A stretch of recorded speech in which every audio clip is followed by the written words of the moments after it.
आप लोगों ने डिविडेंड की अमाउंट कितनी निकाली थी? 2 लाख रुपए। और फिर वो कैश फ्लो मैच हो गया था। वेरी गुड जी।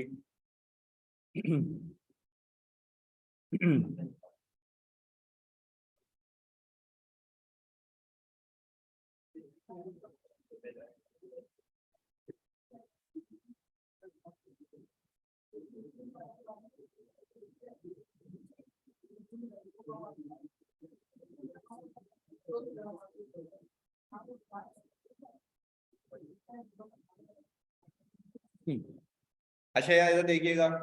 आज एक नया कॉन्सेप्ट है और फिर हमारी फाइनेंसिंग एक्टिविटीज तकरीबन खत्म हो जाएंगी और फिर हम पास पेपर के लायक हो जाएंगे। फिर हम वो करेंगे, फोकस होके देखना है इधर। पर इस कॉन्सेप्ट को समझने से पहले सर, डिविडेंड और रिटेन अर्निंग एक बार दोबारा बता दें भाई। डिविडेंड और रिटेन अर्निंग में क्या बताऊं दोबारा अशद? रिटेन अर्निंग तो वो चीज है ना जो आज तक का कमाया हुआ पैसा है, वो मैंने 2 क्लासों पहले बताया था। फिर उस हर 2 क्लास के आगे मैं उसको कैरी फॉरवर्ड करता रहा था और फिर मैंने ये बताया था कि आप जितना पैसा रिटेन अर्निंग में जमा करते हैं तो उसमें से कुछ घर भी लेके जा सकते हैं। वो किस नाम से लेके जाते हैं? डिविडेंड के नाम पे। और फिर मैंने कल ये भी बता दिया था आपको कि भाई डिविडेंड की परसेंटेज, यानी कि कोई कंपनी कहती है मैंने 10% का डिविडेंड दिया, तो क्या वो प्रॉफिट के ऊपर देगी या शेयर कैपिटल पे? शेयर कैपिटल पे। सिंपल सा कॉन्सेप्ट है। और फिर कैश फ्लो के अंदर मैंने आपको ये कहा था कि ओपनिंग रिटेन अर्निंग में आप प्रॉफिट को ऐड करेंगे और देखेंगे अगर क्लोजिंग कम है तो डेफिनेट सी बात है कि इस गुल्लक में से क्या निकला होगा? डिविडेंड। वो आपने आइडेंटिफाई करना है। शायद कोई मसला? जल्दी बता दो। ठीक है, ओके जी। इस कॉन्सेप्ट को समझने से पहले कुछ मार्केट के डायनामिक्स समझते हैं कि आपको समझ आए कि भाई शेयर्स की ट्रेडिंग वगैरह कैसे होती है। सुनिएगा, हमने जो कल तक कॉन्सेप्ट किए थे उसके अंदर मेरे पास कोई 4 शेयर होल्डर थे। हाँ भाई, कितने शेयर होल्डर थे? 4। एक के पास आई थिंक 1 लाख शेयर्स थे, एक के पास 50,000, एक के पास 25 और एक के पास 20। ऐसा ही है ना? अच्छा भाई, यानी सर एक के पास थे 1 लाख शेयर्स, दूसरे के पास थे हमारे पास 50, 25 और 20। ये कुछ शेयर्स की मतलब तादाद थी और कुल मिला के शेयर्स थे 195,000। यहाँ पे लिख लेते हैं कि टोटल इस कंपनी के शेयर्स थे 195,000 नंबर ऑफ शेयर्स हैं। इसको 10 से मल्टीप्लाई करूंगा तो कैपिटल आ जाएगा कि इतना लोगों ने इन्वेस्ट किया हुआ है। अब उसमें से इस आखिरी चौरंगी ने प्रीमियम भी दिया था, तो क्या मैंने कैपिटल में रखा था? वो प्रीमियम में लेके गया था। इसलिए लेके गया था ताकि उस प्रीमियम की अमाउंट पे रिटर्न ना दूं। प्रीमियम की अमाउंट पे रिटर्न इसलिए नहीं दिया जाता क्योंकि सबकी हिस्सेदारी 10 के हिसाब से। तो वो हमने पैसे जब नाम के लिए थे तो उसका बेनिफिट तो नहीं दूंगा ना। खुद सोचो एक बात, जब एक बंदे से आप कह रहे हो कि मैं अपनी कंपनी के नाम के पैसे ले रहा हूं, तो तुम ये कहोगे भाई जो पैसे मैं अपनी कंपनी के नाम पे ले रहा हूं उस पर तुम्हारा कोई रिटर्न, वो आप कंपनी का मालिक बनने के लिए एडिशनल पैसे दे रहे हैं, उस पर आपको कोई रिटर्न नहीं मिलेगा। इसलिए आपका हिस्सा भी इस कंपनी में 10 के हिसाब से ही है। यहाँ तक क्लैरिटी है भाई? ये हमने लास्ट क्लास में देखा था। अच्छा भाई, ये तो ये बात समझ आ गई। अब एक चीज समझें कि भाई मैं ये कहता हूं कि ये जो 4 शेयर होल्डर हैं ये इस कंपनी के हैं जो एबीसी लिमिटेड है। क्या ऐसा हो सकता है कि ये जो ये वाला शेयर होल्डर है, मैं कह रहा हूं कि सर जो ये वाला शेयर होल्डर है ये चाहे तो अपने शेयर्स बेच सकता है? किसको? किसी को भी? अच्छा, आपस में भी बेच सकता है, किसी थर्ड पार्टी को भी बेच सकता है, कोई पाबंदी नहीं है। मैं आपको एक वो चीज सिखाना चाह रहा हूं कि आप कभी जिंदगी में कंफ्यूज ना हो। इधर सुनना, मेरा ये मानना है कि अगर ये शेयर होल्डर अपने शेयर्स अगर सेल करे किसी दूसरे बंदे को, तो इसका इफेक्ट कंपनी की जात पे क्या है? कुछ भी नहीं है। सोच लो। वेरी गुड, ये किसने कहा था ओनरशिप वाला? Very good. ओनरशिप सिर्फ चेंज हो रही है, कंपनी अपनी जगह मौजूद है। ये सिखाना चाह रहा था। यानी बच्चे इतना कंफ्यूज करते हैं अपने आप को आगे जाके, या इवन फाइनल में भी देखता हूँ कि सर ये उसने क्या एंट्री बताई होगी भाई। कंपनी सिर्फ तब एंट्री बनाती है, बहुत बेसिक कॉन्सेप्ट से बहुत सुकून से समझना था कि आपका कंफ्यूजन ही दूर हो जाए। कंपनी सिर्फ तब एंट्री बनाएगी जब कंपनी के पास जाके आप शेयर्स खरीदेंगे। नहीं यही बात समझ। कंपनी तब एंट्री बनाएगी जब कंपनी शेयर इशू करके लोगों से पैसे लेगी। अभी तो शेयर इशू हुए हुए ना 195।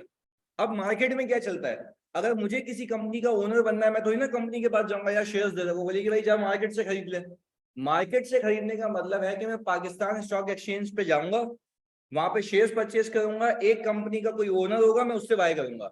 यानी वो ओनरशिप जो उस बंदे की थी अब किसकी हो जाएगी, हमारी हो जाएगी। उस केस के अंदर कंपनी कोई भी एंट्री नहीं बनाएगी। कंपनी कब एंट्री बनाएगी, जब हम कंपनी से परचेस करेंगे। यानी यूं कहें कि जैसे इसने कहा कि भाई कंपनी न्यू शेयर इशू करेगी, तो कंपनी जब न्यू शेयर इशू करेगी तब आप कंपनी से कनेक्टेड होंगे ना। यानी लेट्स अगर मैं कहूं कि कोई 5वां शेयर होल्डर आ जाए,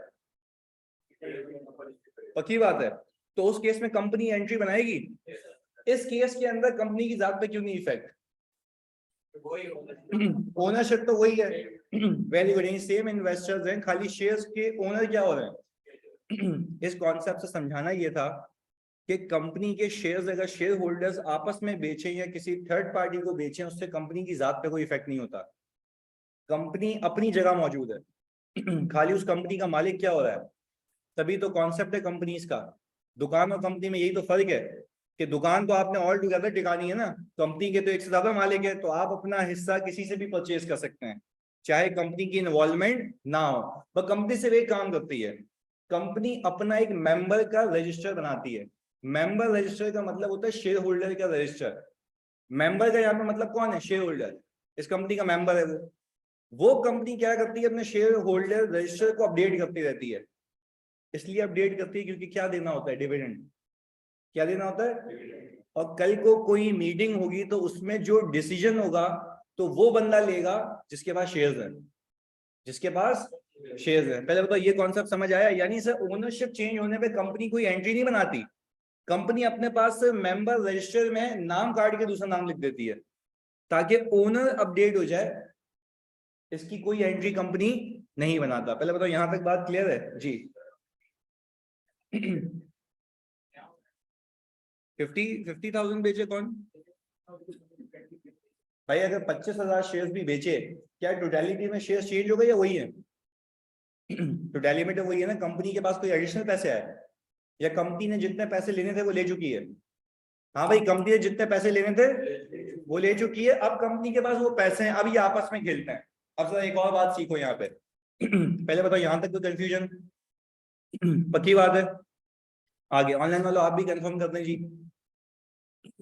ओनरशिप स्ट्रक्चर डिस्कस कर रहे हैं हम जल्दी से। अब आगे देखो इधर, भाई ऐसा हो सकता है, प्लीज तुम लोग मुझे बताओगे, हमने कहा अभी 4 शेयर होल्डर है, टोटल 195, कंपनी कोई एंट्री नहीं बनाएगी। अब हुआ ये था, लेट से इसको हम पिक करेंगे, कल की क्लास से लिंक करते हैं इसको। इसने एक शेयर जो परचेज किया था वो कितने का किया था, 25 पर शेयर, ऐसा ही है। कंपनी के पास पैसे किस हिसाब से गए थे, 25। कंपनी के पास पैसे गए थे 25 के हिसाब से। तभी आप देखें proceeds from issuance of shares में दोनों मिला के आ रहे थे, पार भी और प्रीमियम भी। भाई पैसे रिसीट तो पूरे है ना, वो तो मेरी अकाउंटिंग है कि हिस्सा मुझे 10 के हिसाब से देना, बाकी क्या रखना है, प्रीमियम। अगर मैं प्रीमियम के पैसे भी कैपिटल में डाल देता तो उस पर भी रिटर्न मिलता, जो कि मिलना नहीं चाहिए क्योंकि वो तो नाम के पैसे, आप उस पर क्यों रिटर्न दे रहे हैं। भाई बात क्लियर है। अच्छा भाई, यानी आप ये बात मानते हैं कि कंपनी ने 25 के हिसाब से पैसे रिसीव किए थे। अच्छा हुआ क्या, बात समझिएगा। हुआ ये कि अब मार्केट इस कंपनी का नाम क्योंकि ऊपर जा चुका है, अब मार्केट इस कंपनी के शेयर के लिए 36 रुपए पर शेयर देने को तैयार है। 36 रुपए पर शेयर। चलो अब दोनों केसेस, अगर कंपनी चाहे कि और लोगों से पैसा रेज करना है तो कंपनी को पैसे किस हिसाब से मिलेंगे, 36 के हिसाब से। क्यों, मार्केट वैल्यू ऊपर जा चुकी है। पर शर्त यह है कि कंपनी शेयर इशू करे, और शेयर इशू करे ताकि फिर ये शेयर 195 नहीं उससे, और कंपनी के पास पैसा आ जाए, फिर कंपनी उससे बिजनेस करे। अच्छा अब दूसरा तरीका क्या होता है पता है, कंपनी बोलती है नहीं भाई हमारी फाइनेंशियल नीड्स पूरी हैं, हमारे पास जो कैश है हम उससे बिजनेस कर रहे हैं, कमा रहे हैं, क्योंकि कंपनी कमाती जाती है, लोगों का परसेप्शन बनता जाता है कि ये कंपनी अच्छी कंपनी है, इसमें इन्वेस्ट करो। मैं आपको एक चीज सिखाने लगा हूं ताकि वो दिमाग में क्लियर कट बात फिक्स हो जाए। इधर सुनना। मेरा मानना यह है कि एक बंदा, एक जो इन्वेस्टर होता है, वो दो तरीके के गेन कमाने के लिए कंपनी में इन्वेस्ट करता है। पहला डिविडेंड सिखा चुका हूं, पहला डिविडेंड। और बंदा कंपनी में इन्वेस्ट इसलिए भी करता है कि जब लोगों का परसेप्शन चेंज होता है कंपनी के लिए तो मार्केट वैल्यू ऊपर जाती है। तो क्या ऐसा हो सकता है कि मैं अपने ये 25 रुपए पर शेयर जो परचेज किया था वो 36 रुपए में किसी और को टिका के निकल जाऊं? तो ये कंपनी का गेन है या इन्वेस्टर का? कंपनी की जात पे इस पे कोई इफेक्ट। मैं तो सिर्फ ये सिखाना चाह रहा हूं कि मार्केट में वैल्यू आसमानों को छू जाए, वो फायदा कंपनी के शेयर होल्डर का है, कंपनी का नहीं है। क्योंकि कंपनी के शेयर होल्डर ने जो कंपनी को पैसे दिए हैं वो कंपनी उससे बिजनेस कर रही है, और बिजनेस कर करके जो नाम बनता जा रहा है उससे आपके शेयर की वैल्यू क्या होती जाती है, उसको हम कहते हैं गुडविल वैल्यू प्रीमियम। तो क्या मैं कह सकता हूं कि आज मैंने अगर किसी, देखो आप मार्केट में सुनते हो ना शेयर प्राइस ऊपर चली गई, तो वो कंपनी के लिए फायदा नहीं होता, वो शेयर होल्डर इन्वेस्टर का फायदा होता है। तो इन्वेस्टर पता है क्या करेगा, अपने 20,000 शेयर में से हो सकता है 10,000 शेयर किसी और को बेच दे। तो क्या उसको डिविडेंड का वेट करना होगा? क्या उसको डिविडेंड का वेट करना होगा, या वो शेयर्स बेच के भी गेन कमा सकता है? अच्छा, पर सवाल फिर ये है कि जब वो शेयर्स बेचेगा किसी भी XYZ दूसरे बंदे को, तो क्या उससे कंपनी की जात पे कोई इफेक्ट है, या ये एक बंदे की दूसरे बंदे से ट्रांजैक्शन है? एक बंदे की दूसरे बंदे से ट्रांजैक्शन है। अच्छा, ये बंदा जो भी है ये 36 रुपए किसको देगा? कंपनी से शेयर होल्डर को। तो आप खुद देखें ना, एक इंडिविजुअल बंदा दूसरे इंडिविजुअल बंदे को पैसे एक्सचेंज कर रहा है और शेयर एक्सचेंज हो रहे हैं। कंपनी के लिए तो ओनरशिप पहले भी वही थी, अब भी वही है। यानी मैं ये कहूं कि अगर लेट से मैं ये कहूं कि भाई ये मिस्टर ए हैं, तो ये कंपनी कहेगी कि 20,000 शेयर्स मिस्टर ए के नाम पे रजिस्टर हुए हैं। अच्छा, इसने उठा के 10,000 किसको दे दिया? मिस्टर बी को। तो अब ये कंपनी क्या कहेगी कि उसी शेयर्स में से 10,000 मिस्टर ए के, 10,000 मिस्टर बी के। अच्छा, फिर जब मैं कंपनी के पास जाऊंगा तो मैं रिटर्न कितने में मांगूंगा? 10 के हिसाब से। फिर अगर ये शेयर होल्डर चिल्लाए कि भाई मैंने तो 36 पे किए, तो मैं कहूंगा मैंने बोला था। आपने शेयर होल्डर से ये एग्रीमेंट किया, आपने उसको पैसे दिए, आप तो मेरे पास भी आते, मैं तब भी रिटर्न कितने पे देता? 10 पे। पर शर्त ये कि वो पैसे फिर मेरे पास आ रहे होते। अब वो पैसे मेरे पास नहीं आए, दूसरे शेयर होल्डर के पास गए, क्योंकि ये उसका गेन है, वो कंपनी का मालिक है, उसने आपको एक 25 की चीज जो है 36 में चिपका दी, तो उसमें मैं क्या कर सकता हूँ? क्योंकि वो आप, अब आपको कमाना है तो आप किसी को आगे बेचें। पर क्या मैं ये कह सकता हूँ कि इन टोटलिटी मेरे नंबर ऑफ शेयर चेंज नहीं हो रहे? तो जब इन टोटलिटी मेरे नंबर ऑफ शेयर चेंज नहीं हो रहे, तो क्या कंपनी की जात पे कोई इफेक्ट है, या खाली मालिक चेंज हो रहे हैं? Very good. यानी अब कंपनी के शेयर रजिस्टर के अंदर कितने लोग होंगे? 5। एक 1 लाख वाले, 50,000 शेयर वाला, 25 वाला और 10-10 वाला। मैं 10-10 क्यों कह रहा हूँ? तो सर ये शेयर चेंज नहीं हुए सर, टोटलिटी में चेंज नहीं हुए, ओनर चेंज हो गए। बिल्कुल, नए शेयर्स तो कुछ भी नहीं है। देखो, मैं तो सिर्फ ये सिखाना चाह रहा हूँ कंपनी की जात पे कब इफेक्ट आएगा। जब न्यू कोई शेयर इशू करो, जब न्यू पैसा कोई रेज करूं, यहाँ पे तो आई डोंट थिंक सो मैंने कोई न्यू पैसा रेज किया है। ये तो इन्वेस्टर का हक है कि उसने इतना रिस्क लेके इस कंपनी में इन्वेस्ट किया था, और जाहिर सी बात है इन्वेस्ट किया तो कंपनी ने अच्छा परफॉर्म किया, तो उसकी मार्केट वैल्यू बढ़ गई। जब मार्केट वैल्यू इंक्रीज हो गई तो हो सकता है मैं उसमें से कुछ शेयर उठा के किसी को सारे शेयर ही बेच दूं। पर मैं सिर्फ सिखाना ये चाह रहा था कि कंपनी की जात पे या कंपनी कोई एंट्री बनाएगी, क्यों नहीं बनाएगी? क्योंकि इस पूरी ट्रांजैक्शन के अंदर कंपनी की इन्वॉल्वमेंट नहीं है, सिर्फ एक ही इन्वॉल्वमेंट है, शेयर होल्डर का नाम चेंज करना, कोई अकाउंटिंग नहीं करेगा। वो बात क्लियर है? यानी आज के बाद ये क्लैरिटी रखना दिमाग के अंदर कि मार्केट वैल्यू ऑफ शेयर्स ऊपर भी चली जाए तो कंपनी की जात पे कोई इफेक्ट नहीं है। वो इन्वेस्टर का फायदा है, वो कंपनी का फायदा। कंपनी का तो फायदा तब है जब कंपनी पैसे रेज कर रही है। कंपनी ने क्या कोई एडिशनल पैसे रेज किए हैं, या शेयर होल्डर आपस में खेल रहे हैं? आपस में खेल रहे हैं, तो आपकी जात पे कोई इफेक्ट नहीं है। पहले बताओ, यहाँ तक क्लियर है जी? जो 10 वाला शेयर है उसमें 25 का रेट था, 15% प्रीमियम। उस 15% प्रीमियम से शेयर होल्डर को, जो बाकी शेयर होल्डर को उनको किस टाइम तक पहुंचेगा? उस बाकी शेयर होल्डर को नहीं फायदा पहुंचेगा। वो जो 15 रुपए मैंने एडिशनल लिए थे ना, मैं उससे भी बिजनेस करूंगा। कंपनी का एसेट नहीं, कंपनी का एसेट तो वैसे ही बन गया ना, कैश तो एसेट है। तो कैश के अगेंस्ट में कैपिटल और प्रीमियम है। एसेट तो वैसे ही बना है ना कंपनी का, तुम ये तो नहीं कह सकते कि वो एसेट नहीं है। भाई आप खुद दिमाग लगाओ ना, आपको जो 25 रुपए पर शेयर कल मिले थे लास्ट क्लास के अंदर, उसमें से जो 15 रुपए का प्रीमियम है वो एसेट ही है, वो कैश में मौजूद है ना। कैश क्या होता है? पर वो पैसा आपने अपने पास अभी रखा हुआ है, ताकि इससे क्या करोगे? बिजनेस, इन्वेंट्री खरीदोगे, एसेट बनेगा। फिर एक एसेट कम होगा, दूसरा एसेट, इन्वेंट्री खरीदना, एक एसेट कम होना, फिर वो एसेट बिकेगा तो वो आपको रिसोर्सेज जनरेट करके देगा। तो पैसा लिया ही इसलिए जाता है ताकि मैं क्या करूं, उससे बिजनेस करूं। तो ये नहीं कह सकते कि वो नुकसान है, वो नुकसान नहीं है, कंपनी का फायदा है।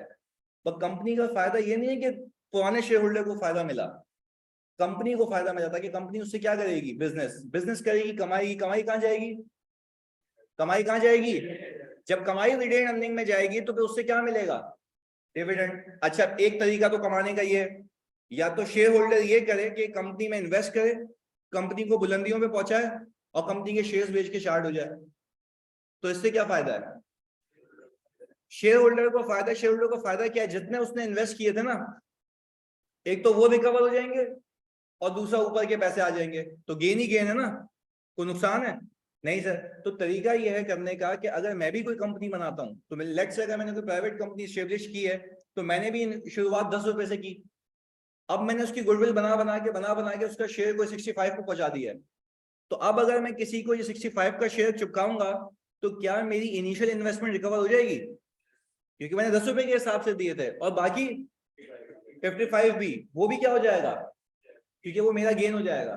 क्योंकि मैं कौन था? Share holder, investor. मैंने कंपनी बनाई इसलिए थी, मुझे कमाना था, कि एनजीओ तो ही ना खोला था। पहले बताओ, बात क्लियर है जी? अब आप कुछ पूछ रही थी।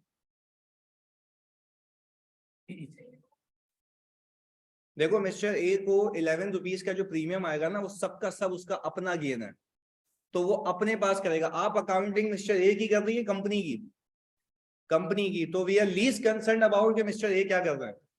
हम यहाँ पे अकाउंटिंग बंदे की नहीं करते, अकाउंटिंग किसकी करते हैं?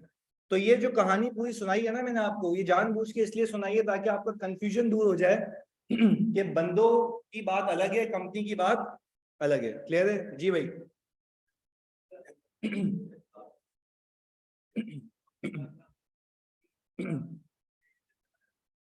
वापस से पूछना, जब प्रीमियम,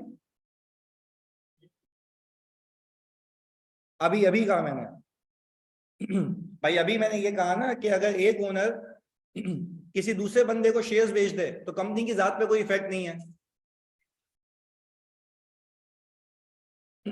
5 लाख रुपए का प्रीमियम नहीं था बेटा, 3 लाख रुपए का था। हाँ, क्या कह रहे हो यार? जानी बात सुन, गोद में बैठ गया उसकी, सबर कर ले 2 मिनट। 3 लाख रुपए की देखो कंपनी, पिछली क्लास में मैं फिर रिपीट कर रहा हूं, कीप इट वेरी क्लियर। पिछली क्लास में 20,000 शेयर इशू किए थे। एक शेयर कितने का इशू किया था? 25 का। सही है। मैं तुमसे सिर्फ ये पूछ रहा हूं, क्या कंपनी ने शेयर इशू किए थे? यस और नो? या शेयर होल्डर ने किए थे? कंपनी ने किए थे। अच्छा, जब कंपनी ने शेयर इशू किए थे तो मुझे एक बात बताओ, कंपनी के पास से शेयर्स गए थे, कंपनी के शेयर्स इंक्रीज हुए थे, कंपनी के पास इसके अगेंस्ट में क्या आए थे? पैसे आए थे। कितने आए थे? 5 लाख रुपए। मैं कह रहा हूं क्या कंपनी एंट्री बनाएगी? अब आप क्यों कह रहे हैं कंपनी एंट्री बनाएगी? क्योंकि ट्रांजैक्शन कंपनी से, तो कंपनी बोलेगी कैश आ गया, कैपिटल में हिस्सा 10 के हिसाब से दिया, बाकी 3 लाख रुपए क्या हो गया? प्रीमियम। ये एंट्री कब बनी? जब कंपनी इन्वॉल्व हुई। क्लियर है? चौथा शेयर होल्डर आ गया कंपनी में। अब 1 साल गुजरा, 6 महीने गुजरे, इसी शेयर होल्डर ने देखा यार हमारी कंपनी की डिमांड ऊपर जा रही है, तो शेयर प्राइस भी, क्योंकि कोई भी बंदा इस कंपनी का मालिक बनने के लिए क्या पे करेगा? प्रीमियम।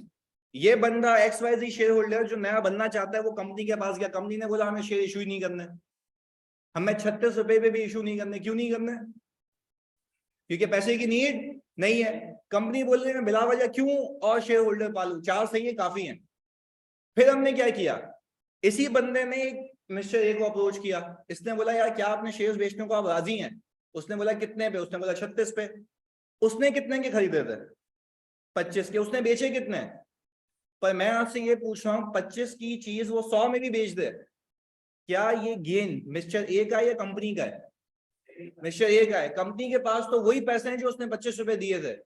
कंपनी की फिलॉसफी तो यही है कि कंपनी में आप जब पैसा लगाते हैं ना तो कंपनी का गुडविल बनती है, और वो गुडविल इस प्राइस को क्या लेके जाती है, अपवर्ड लेके जाती है। तो फिर आपके पास दो तरीके हैं, या तो आप बैठ के डिविडेंड खाएं, या तो आप अपने शेयर्स बेच के इन्वेस्टमेंट रिकवर करें और दूसरी कंपनी बनाए उसको बेच के दूसरी रिकवर करें। यानी आप एक वेंचर बनाते हैं, उसको ग्रो करवाते हैं और बेच के अपनी सारी इन्वेस्टमेंट रिकवर करके निकल जाते हैं साइड में। इसको हम कहते हैं वेंचर कैपिटलिस्ट। जो वेंचर कैपिटलिस्ट होता है ना वो करता यही है, और जो बेवकूफ होता है ना शेयर रख के बैठ जाता है वो उससे क्या खाता है, डिविडेंड। तो ये आपके ऊपर है कि आप कैसे इन्वेस्टर हैं। अगर आपने डिविडेंड लेना है तो आप इन्वेस्टमेंट करके भूल जाए, आपको सिर्फ हर साल क्या मिलता रहेगा, वो भी किस्मत है, मिले तो मिले। सही है जी, क्योंकि डिविडेंड की अप्रूवल भी शेयर होल्डर ही करते हैं, तो वो देख के करते हैं कि यार चलो मुझे बिजनेस में पैसा रहने देना, तो वो डिविडेंड विड्रॉ नहीं करते। जस्ट लाइक अ ड्राइंग, कोई भी ओनर किसी बिजनेस से क्या ड्राइंग ऐसे ही निकाल लेगा, या देख दाख के कि आगे पैसे की नीड तो नहीं है, तो वो ड्राइंग है, यहाँ पे वो डिविडेंड है। पहले बताओ इन सबका मकसद समझ आया कि there is a difference between the owner and the company. Owner के बीच में ट्रांजैक्शन होगी, कंपनी की जात पे कोई इफेक्ट नहीं है। पर अगर कंपनी ने शेयर इशू किए तो फिर एंट्री बनेगी। भाई बात क्लियर है? अब बता तू क्या बातें कर रहा भाई, उससे अपनी बात अपनी ही करेगा, किसी और की क्यों करेगा। हाँ, बाज़ औक़ात कुछ बातें नहीं करनी होती, समझ रहा है? इधर तू नहीं समझेगा, भी छोटा है तू, इधर। अच्छा भाई चलो खैर है, मजाक है भाई, तू मेरा अपने से मजाक कर सकता हूँ ना। हाँ, जान है ना मेरी, जान नहीं है, सही बता, जान है नहीं है? नहीं सोच ले, पक्का हर्ट कर रहा तू मेरे को, कैसा ही वैसी लानत है ऐसी जान से। अच्छा भाई चलो क्या फोकस इधर। अच्छा भाई पहले बताओ ये शेयर होल्डर स्ट्रक्चर कॉन्सेप्ट समझ आ गया? चलिए जी आगे। अब हम इसको कनेक्ट कर सकते हैं प्लीज फोकस के साथ। हमने पहले ये शेयर्स का और कंपनी का कॉन्सेप्ट समझ लिया, अब आगे लेके चलते हैं। अच्छा जी सर, हमने हेडिंग ये डाली हुई है कॉन्सेप्ट ऑफ बोनस डिविडेंड, जिसका इससे फिलहाल कोई ताल्लुक नहीं था, बट इसको समझने के लिए लाजमी था। सही है जी। अब हम वैसे ही हम डायरेक्ट काम करते हैं यहाँ पे, क्योंकि अब मैं वापस से रिप्रोड्यूस नहीं करूंगा, कॉन्सेप्चुअली लेके चलते हैं। अच्छा अयान का एक सवाल था सर, मतलब प्रीमियम की वैल्यू भी शेयर होल्डर भेज सकता है? बिल्कुल ऐसा है। अच्छा भाई आगे सर, अब बहुत फोकस के साथ, मैंने जब लास्ट क्लास आपको शुरू करवाई थी तो मैंने ये कहा था कि भाई आपके पास एक आ रहा होता है रिटेन अर्निंग, इसका ओपनिंग बैलेंस आपको कहां से मिलेगा जानी? बैलेंस शीट से। ऐसा ही है? अच्छा भाई अब हमने लेट से, तुम मुझे सवाल से देख के बताओ कि तुम लोगों ने कॉपी किया था, लास्ट क्लास तक हमने क्लोजिंग कितना रखा था, देख भी लेते हैं। 790? नहीं यार क्या गलत बता रहे हो, 1180 था। अच्छा वो डिविडेंड के बाद वाला, ओके 790। चलें जी, ये हमारे पास आ गया 790। और सर आपने कहा था ये 790 तब था जब डिविडेंड इसमें से डिस्ट्रीब्यूट हुआ था, यानी 1180 समथिंग था जी। पर इस साल का तो ओपनिंग होगा ना जानी। अच्छा वो ईयर कौन सा, 2023 था? 2000। तो अब हमने कहा ओपनिंग बैलेंस 2024 का ये। क्या ये मानते हो उस कंपनी को बने हुए को 3-4 साल हो चुके हैं जब से हम अकाउंटिंग कर रहे हैं? 3-4 साल हो चुके हैं, लैप्स हो चुके हैं। अच्छा भाई ये आ गया मेरे पास वो वाली रिटेन अर्निंग। अच्छा क्या मैं कह सकता हूँ, मेरे वर्ड्स को सुनना, क्या मैं कह सकता हूँ जानी कि ये अमाउंट 790 की मेरे आज तक का कमाया हुआ प्रॉफिट है या नहीं है? गलत कह रहे हो, ये आज तक का बचा हुआ प्रॉफिट है। अब मैं चेंज कर रहा हूं क्योंकि पहले डिविडेंड नहीं सिखाया था। वापस से, फिर सुनो वापस से, क्या मैं कह सकता हूं कि आज तक का मेरा बचा हुआ प्रॉफिट है? सर कमाया हुआ क्यों नहीं कह रहे? क्योंकि इसमें से कुछ डिस्ट्रीब्यूट भी हुआ है, डिविडेंड भी दिया गया। तो ये बात तो सही है कि आज तक की कमाई रिटेन अर्निंग में जाती है, पर उस कमाई में से हम क्या देते हैं? डिविडेंड। तो जब हम उस कमाई में से डिविडेंड डिस्ट्रीब्यूट करते हैं तो ये कहना गलत है कि आज तक का कमाया हुआ पैसा है, ये आज तक का बचा हुआ पैसा है, यानी कमाई में से बचा हुआ पैसा है। पहले बताओ यहां तक क्लैरिटी है? पक्का? अच्छा आप मुझे बताएंगे कि इस अकाउंट में इंक्रीज किस वजह से आता है? वेरी गुड यार, प्रॉफिट फॉर द ईयर। तो पिछले सालों का प्रॉफिट क्या है? वो ओपनिंग में ऑलरेडी शामिल है। और पिछले सालों का डिविडेंड कहाँ है, माइनस हो चुका है। जो हिसाब किताब है वैसे ही चल रहा है जैसे ड्राइंग चलती है, कैपिटल में प्रॉफिट ऐड होता है, ड्राइंग माइनस होती है। तो ये कंपनी है, ओपनिंग रिटेन अर्निंग में प्रॉफिट ऐड होता है और डिविडेंड लेस होता है। सेम कॉन्सेप्ट्स हैं, पर वो ये कंपनी के पर्सपेक्टिव से, वो इंडिविजुअल के सोल प्रोप्राइटर के पर्सपेक्टिव से इधर। अब मैंने अज्यूम किया कि सर मेरा जो प्रॉफिट है वो कोई सर 9 लाख रुपीस का है। कितने का भाई, 9 लाख रुपीस का। अच्छा यार बहुत फोकस होकर समझना क्योंकि बड़ी क्रिटिकल चीज यहाँ पे डिस्कस करूंगा ताकि कंफ्यूजन खत्म हो, फिर पास पेपर्स हम पहुंच जाएंगे आराम से। इधर मैंने कहा सर आपने मुझे ये भी तो बताया था कि कल की क्लास में शेयर कैपिटल भी था, ऐसा ही है भाई? ओपनिंग सर 195,000 शेयर्स थे और 10 रुपए का एक शेयर है, पार वैल्यू 10 है। तो ये जी कितना आ गया, 1950000। क्लियर है सर? मुझे लगता है एक और अकाउंट था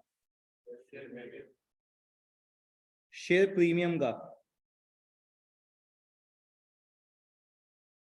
ओपनिंग सर कितना था, 3 लाख रुपए। ये भी आ गया 2024। ये कुछ हुआ था, ये डी अकाउंट हमें वैसे भी बनाने होते हैं ना। अब आगे सुनिएगा, हुआ ये कि इस साल, अच्छा वैसे तो कैश फ्लो भी रिप्रोड्यूस करने की नीड नहीं है ना, हमें पता है प्रॉफिट, उसके बाद एडजस्टमेंट्स, वर्किंग कैपिटल, फिर वो सारी चीजें आके हमारे पास आंसर आता है। देखो मैं तो ये कह रहा हूँ कमाना अलग बात है, कैश आना, तो मैं जो भी कमाता हूँ वो तो रिटेन अर्निंग में जमा हो जाता है। फिर कितना कैश नहीं आया और कितना गया वो सब कैश फ्लो में बताता हूँ, तभी कैश फ्लो का मकसद है बनाने का। आगे मैंने ये कहा कि सर मैंने प्रॉफिट जो कमाया 9 लाख रुपीस का। अब इस कंपनी ने किया क्या, बहुत सुकून से समझना। इस कंपनी ने किया ये कि सर 10% का, इसको 15% कर लेते हैं, इस कंपनी से 15% का बोनस शेयर डिविडेंड दिया। अब ये बात नहीं समझ आ रही है तो इसको बिल्कुल तुम्हारे लेवल पे आके समझाता हूँ, सुनना।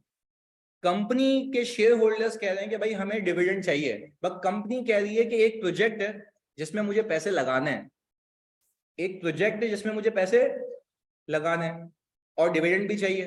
दोनों मस्तियां हैं, कंपनी चलानी भी है, प्रोजेक्ट में पैसे लगाने भी है, डिविडेंड भी चाहिए। अच्छा अब कंपनी ने एक हल निकाला, कंपनी ने ये बोला डिविडेंड कहां से दिया जाता है, प्रॉफिट से क्यों नहीं? वो तो कमाए हुए पैसे ना, कमाए हुए पैसे जिस गुल्लक में जमा होते हैं वहीं से निकलेगा पैसा, ऐसा ही है ना। अच्छा डिविडेंड एक एक्सपेंस नहीं है, एप्रोप्रिएशन ऑफ प्रॉफिट है, वो कोई एक्सपेंस नहीं है क्योंकि एक्सपेंस को कट पिटाने के बाद जो बच जाता है वही तो जमा होता है, और फिर अपनी जमा पूंजी में से हम क्या निकालते हैं, डिविडेंड। अच्छा भाई इस कंपनी ने कहा गया चलो तुम्हें डिविडेंड चाहिए ना, हम एक काम ये करते हैं कि हम आपको डिविडेंड देते हैं but not in form of cash but in form of shares. Share holder कह रहा है ये कैसा मजा आ गया भाई, हम तो पैसा लगा के बैठे हुए, तुम डिविडेंड मांग रहे हो, तुम बोल रहे हो शेयर शेयर खेल रहे हो। मैंने कहा बात नहीं समझे, वापस सुनो। मैंने कहा एक एक करके समझते ताकि क्लैरिटी से आ जाए यहाँ पे। मैंने कहा कि अगर आप ये समझें शेयर होल्डर, मैं शेयर होल्डर से मुखातिब हूँ, अगर शेयर होल्डर आप ये समझें कि मैं आपको नॉर्मल डिविडेंड देता 15% का, तो किस अमाउंट पे देता, शेयर कैपिटल पे, इन्वेस्टेड अमाउंट पे। कितनी इन्वेस्टेड अमाउंट, 1.95। प्रॉफिट पे क्यों नहीं दे रहे? मैंने तो कल लिखवाया था ना, वो तुम भूल गए शायद। हम प्रॉफिट पे डिविडेंड नहीं देते, प्रॉफिट को देख के डिविडेंड देते हैं। फिर मैंने एक और रिफ्रेश किया था, मैंने कहा था हम प्रॉफिट पे डिविडेंड नहीं देते, प्रॉफिट में से देते हैं। तो यानी जो जमा होता है उसमें से डिविडेंड दिया जाता है। और इन्वेस्टेड अमाउंट पे जितने पैसे लगे हुए हैं, इस कंपनी में अब तक कितने शेयर होल्डर के पैसे लगे हुए? 4, 1, 50, 25, 20, यही है ना, इसके अलावा कोई भी नहीं आया। और ऊपर वाली एग्जांपल को आप सोच के शायद बोल रहे होंगे कि 20 को 10 हो गया था, वो आप समझेंगे नहीं है। सही है जी, 4 शेयर होल्डर्स हैं, 4 शेयर होल्डर्स का कैपिटल में हिस्सा 10 के हिसाब से, तो मैं रिटर्न भी इस पे ही दूंगा। वो शेयर होल्डर कह रहा है भाई अजीब लंबी की जा रहा है, पहले बता चाहता क्या है। मैंने बोला भाई 15 रुपए 15% में लगा दूंगा 1950000 पे, कितना रिटर्न बनता है, कितना रिटर्न बनता है जानी जल्दी? 292,500। मैंने कहा अगर सुकून से बैठ जाते तुम तो मैं मेरी जेब से, कंपनी की जेब से इतना डिविडेंड जाता। आप भूल जाना शेयर्स को, आप कैश भी देखे 15% का कैश डिविडेंड इतने का जाता, पक्की बात है। चलिए मैं कह रहा हूँ 15% का कैश डिविडेंड इतने का जाता। मैंने कहा भाई अभी भी आप डिविडेंड इतने से ही लें। मैंने कहा सही है भाई। मैंने एक एंट्री बनाई यहाँ पे, रिटेन अर्निंग डेबिट किया 292,500, ये मैंने क्या दिया है डिविडेंड। अच्छा अब शेयर होल्डर बोल रहे पैसे, हमने बोला 1 मिनट सब्र करो भाई। हम गए अंदर कवर्ड में, हमने बोला भाई शेयर सर्टिफिकेट निकाले, शेयर सर्टिफिकेट पकड़ा दिए। वो बोल रहा है फिर मजाक कर रहे हो, बोलते हो पहले एंट्री बनाओ फिर डिविडेंड देते हो, फिर ये कागज का पन्ना पकड़ा दिया। मैंने कहा भाई ये कागज का पन्ना नहीं है, मैंने आपकी कंपनी में आप ही के शेयर्स बढ़ा दिए। वापस समझे, मैंने कहा मैंने आपकी कंपनी में आप ही के शेयर्स। तो वो पता है क्या कह रहा है, वो भी ऐसे तुम जैसा मुंह बना रहा था कि भाई शेयर्स क्यों बढ़ा दिए, शेयर्स तो मेरे पास है। मैंने कहा तुम्हारी अकल बहुत ही ना, मतलब बेवकूफ हो तुम। बोलना नहीं चाहता मैं कह रहा था कि भाई तुम लोग ना बहुत बेवकूफ हो। मैंने कहा क्यों भाई, मैं ये कह रहा हूँ कि भाई जब मैं आपको एडिशनल शेयर्स दूंगा ना, आप इसको मार्केट में बेच दें, तभी तो ऊपर का कॉन्सेप्ट समझाया। आप इसको क्या करें तो आपको क्या मिलेगा, गेन मिल जाएगा। या तो आप एक काम करें, आपको जो पहले डिविडेंड मिलता वो 1 लाख शेयर्स पे मिलता, अब ज्यादा शेयर्स पे मिलेगा क्योंकि आपके शेयर्स में क्या हो गया, इजाफा हो गया। आपके शेयर्स में क्या हो गया, इजाफा हो गया। तो मैं ये कह रहा हूं कि आपको ये बात समझ आ रही है, डिविडेंड मैं दे सकता हूं या तो कैश में या तो शेयर्स में भी। मैंने सिंपल एक काम किया, मैंने अपनी ही कंपनी के और शेयर इशू कर लिए। अगर मैं तुमसे पूछूं तुम बता दो, कोई तुम में से बता सकता है मैंने कितने शेयर इशू किए होंगे। वेरी गुड यार, इसको डिवाइड कर दो 10 से, कितना आ गया 2925। कंपनी ने इतने और शेयर इशू कर लिए, पर मजे की बात बताऊं, कंपनी के शेयर होल्डर्स में इजाफा नहीं हुआ। कंपनी के शेयर होल्डर अभी भी कितने हैं, उनके अपने शेयर्स में क्या हो गया। तो क्या ये सिर्फ एक बंदे को जाएंगे या उनके प्रोपोर्शन में। वेरी गुड यार, उनके प्रोपोर्शन में। मैं आपको सिर्फ सिखाना ये चाह रहा हूं कि भाई डिविडेंड डिविडेंड है वो हमेशा शेयर कैपिटल पे मिलेगा, जो लगाए हुए पैसे। मैं आज से पहले पूछूं आपसे, जल्दी से बताओ, आज से पहले कंपनी के शेयर होल्डर ने कितने पैसे लगाए हुए हैं। 1950,000, ये कंपनी के लगाए हुए पैसे हैं, शेयर होल्डर्स के लगाए हुए पैसे हैं। जिस बंदे ने प्रीमियम दिए थे उसके भी पैसे इसमें, प्रीमियम इसके अंदर नहीं है, प्रीमियम अलग है क्योंकि उसके ऊपर रिटर्न नहीं देते। कंपनी में हिस्सेदारी 10 के हिसाब से। मैंने बोला ले भाई 15% का डिविडेंड। 15% का डिविडेंड कितना बना, 292,500। मैंने कहा अब जरा इसको ना और आसानी से समझो। क्या मैं कह सकता हूं कि अब मैं इसके अगेंस्ट में एक चीज क्रेडिट करूंगा, क्या, शेयर कैपिटल। अब प्लीज एक बात फोकस होकर समझो मेरे से, ये पूरा कॉन्सेप्ट क्लियर हो जाएगा। आप इस शेयर कैपिटल को भूल जाएं, आप इस रिटेन अर्निंग को भूल जाएं। अगर मैं लोगों से 292,500 लेने जाता, प्लीज मुझे एक बात बताओ, सारे काम मैंने लिखना नहीं, खाली से समझो। अगर मैं वैसे ही डिविडेंड को भूल जाऊं, बोनस शेयर्स को भूल जाऊं, अगर मैं मार्केट में जाऊं और मैं लोगों से पैसे रेज करूं, उनको क्या इशू करूं, शेयर्स, तो मैं शेयर कैपिटल इतने से इंक्रीज करता, इसके अगेंस्ट में क्या आता, कैश। इसके अगेंस्ट में क्या आता, पर मैं आपसे सिर्फ इतनी सी चीज पूछ रहा हूं, क्या इसके अगेंस्ट में कैश आया या नहीं आया, क्योंकि ये मैंने बेनिफिट दिया है अपने शेयर होल्डर को। तो यानी अब जब मैंने उनको बेनिफिट दिया तो उनको बेनिफिट देने का मतलब है डिविडेंड। उनको बेनिफिट देने का मतलब क्या है, डिविडेंड। तो इसको कैश को डेबिट करने के बजाय मैंने डेबिट क्या कर लिया, रिटेन अर्निंग। यानी मैंने ये कहा कि उनके गुल्लक में से जो उनके कैश डिविडेंड के पैसे बनते थे उतने ही मैंने उनको शेयर्स दे दिए, ताकि डिविडेंड का डिविडेंड हो जाए और कैश भी मेरी जेब से ना जाए। खुद सोचो, अगर नॉर्मल सर्कमस्टेंसेस होते, डिविडेंड नहीं भी हो, तो लोगों से पैसे लेते हो, एंट्री क्या बनती है, कैश डेबिट शेयर कैपिटल। तो आप बोलते हो मैंने नंबर ऑफ शेयर इशू किए, तो मेरे नंबर ऑफ शेयर्स क्या हो जाते हैं, इंक्रीज हो जाता है, उसके अगेंस्ट में कैश आता है। पर यहाँ पे क्या कैश आ रहा है, मैं शेयर होल्डर को रिटर्न दे रहा हूँ। तो शेयर होल्डर को रिटर्न देना मतलब डिविडेंड। डिविडेंड कहां से दिया जाता है, तो मैंने कहा कि आपके गुल्लक के अंदर जितने पैसे थे उसमें से इतनी अमाउंट के आप पैसे नहीं लें, शेयर्स लेना। क्या लेना भाई, शेयर्स लेने। क्या मैं एक बात समझ पाता हूं कि भाई यहाँ पे मैंने अगर आज के बाद आपको लिखा हुआ दिखे कि भाई कंपनी ने 15% का बोनस इशू किया है, तो बोनस इशू का मतलब ये है कि डिविडेंड तो दिया है, बट क्या कंपनी की जेब से कैश गया या शेयर्स गए? यानी शेयर्स में क्या हो गया, इजाफा हो गया। फिर आपसे कोई पूछे शेयर होल्डर का क्या फायदा है, या तो वो इसको इमीडिएटली बेचे, अच्छा उसको तो पैसे फिर भी ज्यादा मिलेंगे, उसको पैसे फिर भी ज्यादा मिलेंगे, या तो वो शेयर अपने पास रखे कि पहले। अब तुम लोग मुझे बताओ फोकस के साथ, खाली समझने के लिए बताओ, इस 50,000 को 195 से डिवाइड करते हो, तुमने पहले भी किया था, 50,000 को 195 से, जल्दी परसेंटेज कितनी आती है जानी? 25%। अच्छा, और 1 लाख को करें तो, यहां पे लिख लेते हैं, 1 लाख को 195 से करें तो 51.28%। अच्छा, क्या मैं कह सकता हूं कि ये जो नंबर ऑफ शेयर्स हैं 29250, इसका 51.28% उस 1 लाख वाले शेयर होल्डर को जाएगा, उसके शेयर्स क्या हो जाएंगे?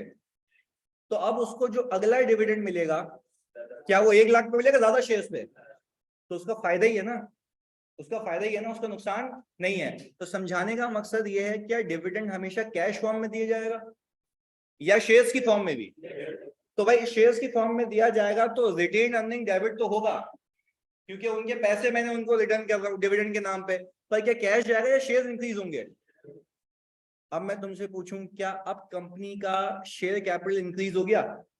अच्छा, नए शेयर होल्डर को लाके या एग्जिस्टिंग शेयर होल्डर्स को शेयर्स देके? क्योंकि उनका राइट है, उनका ही डिविडेंड है, उनका ही पैसा है, तो मैंने उनको कैश की जगह क्या दे दी है, और उनसे कुछ पैसे नहीं लिए, उन्हीं के गुल्लक में से इस्तेमाल किया पैसा, उनको शेयर्स दे दिए। उनका फायदा क्या है? फायदा क्या है? या तो बेचे या तो रखे, आगे जाके डिविडेंड क्या मिलेगा, ज्यादा मिलेगा। जी भाई, क्या?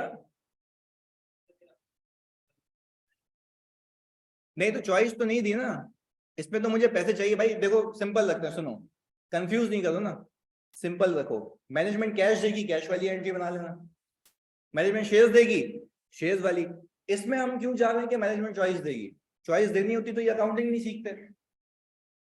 Management is no one, management की कोई औकात नहीं होती, औकात होती है शेयर होल्डर्स की। ये शेयर होल्डर खुद ही डिसाइड करते हैं कि मुझे या तो बोनस शेयर्स चाहिए या कैश चाहिए। शेयर होल्डर ने बोनस शेयर्स की डिमांड या अप्रूवल इसलिए की होगी क्योंकि शेयर होल्डर की परमिशन के बगैर कुछ हो ही नहीं सकता कंपनी में। उसने खुद ही ये ऑप्शन लिया होगा बोनस शेयर्स लेने का, क्योंकि उसको कैश प्रिजर्व करना होगा। उसको कैश क्या करना होगा? प्रिजर्व करना होगा। तो मैनेजमेंट कोई नहीं होती, मैनेजमेंट तो शेयर होल्डर के कहने पे करती है जो करती है। अब पूछो, मैं तो ये कह रहा हूं who the hell is company. मैं तो सवाल ये है मेरा, कौन होती है कंपनी? कंपनी का मालिक कौन है? Share holder. सारे डिसीजन कौन लेगा? डिविडेंड निकालना नहीं निकालना ये कौन लेगा? ये तुम तो ये कह रहे हो कंपनी के मालिक ने तिजोरी खोली, मैनेजमेंट का सीएफओ का नहीं दी सर। मैंने कहा क्या आप पता है क्या हो गया तेरे को इधर? हाँ, मैं कह रहा हूँ करोड़ों में हूँ, मिलियंस हूँ।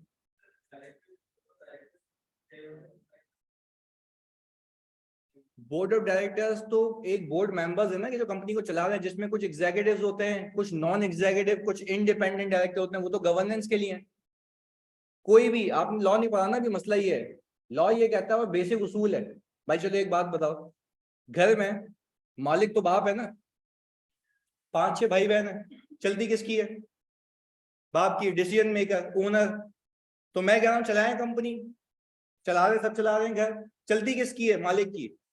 तो शेयर होल्डर कंपनी का बाप है, इसके बगैर कोई डिसीजन नहीं होता। मैं चलो मैं तुम्हारी बात मान भी लूं कि मैनेजमेंट नखरे कर रही है, नहीं दे रही, मतलब मैनेजमेंट सही है, मैनेजमेंट मना कर रही है। पहले तो मना क्यों करेगी? पहले तो मना क्यों करेगी? और तुम्हारी बात अगर मना कर भी दिया, कैश दे रही है, कैश की एंट्री बना दो, शेयर्स दे रही है, शेयर्स की एंट्री बना दो। हमें इस टेंशन में नहीं जाना ना कि मैनेजमेंट क्या कर रही है, हमें तो देखना कि उसकी अकाउंटिंग क्या हो रही है। बात क्लियर है? पर मैं just to make it clear, management कुछ नहीं होती। डायरेक्टर्स को कौन अपॉइंट करता है? Share holder. तो डायरेक्टर को ही शेयर होल्डर अपॉइंट करता है, तो हर एक डिसीजन भी कौन लेता है? Share holder. आपको पता है जब अकाउंट्स बनते हैं ना, फाइनेंशियल्स, फाइनेंशियल्स बनने के बाद डायरेक्टर्स अप्रूव करते हैं, और वो किसको पेश किए जाते हैं? शेयर होल्डर्स को। शेयर होल्डर धज्जियां उड़ाते डायरेक्टर की कि भाई ये क्या किया तुम लोगों ने। बात समझ आ रही है? तो डायरेक्टर्स का काम होता है गवर्नेंस करना, गवर्नेंस मतलब देख रेख करना। और किसको ऑर्डर्स देते हैं डायरेक्टर्स? मैनेजमेंट को। अब लेयर समझो, मैनेजमेंट रिपोर्ट करती है डायरेक्टर को, डायरेक्टर रिपोर्ट करते हैं शेयर होल्डर्स को, क्योंकि चीजें फिल्टर होकर आती हैं। क्योंकि डायरेक्टर्स का एक्सपीरियंस होता है ना इंडस्ट्री का, वो 7, 5, 6 कंपनीज में देख रहे होते हैं डायरेक्टरशिप, तो उनको सब पता होता है बिजनेस कैसे चलना है। तो वो समरी बताते हैं ऊपर कि सर आप इसमें से इतना डिविडेंड लेके जा सकते हैं, अभी आप या तो बोनस शेयर लें, तो डायरेक्टर्स रिकमेंड करते हैं, शेयर होल्डर डिसाइड करते हैं कि करना है या नहीं करना। बात क्लियर है? और फिर वही बात, अगर ये डिसाइड हुआ कि बोनस शेयर जाएंगे तो उसकी एंट्री क्या बनेगी, रिटेन अर्निंग डेबिट और शेयर कैपिटल क्रेडिट। मैं कह रहा हूं still this is a dividend but in form of cash या इन फॉर्म ऑफ शेयर्स। वही कंपनी के मालिक ही नंबर ऑफ शेयर अपने इंक्रीज कर रहे हैं, अपना ही पैसा निकाल रहे हैं कैश की फॉर्म में, डिविडेंड की फॉर्म में, डिविडेंड या शेयर्स की फॉर्म में, ऐसा ही है। तो ये एंट्री बनेगी। जी अब पूछे तो फिर कैश क्या होता है, अपने आप को ही डिविडेंड देता है ना। मैं मालिक हूं आप दुकान की, तो क्या दराज से बात करो कि खुल जा पैसे निकल के आ जा, खुद ही निकालोगी ना उसमें से। एक और सवाल पूछो। सारे शेयर होल्डर्स को, ऐसा नहीं है कि किसी एक को चिपका दिए, ये डिसीजन सबके लिए होगा। जी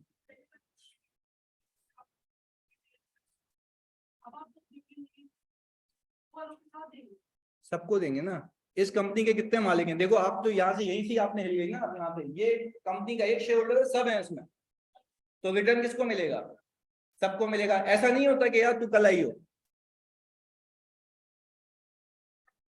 कैश की बात खत्म हो गई, वही सीख रहे हैं।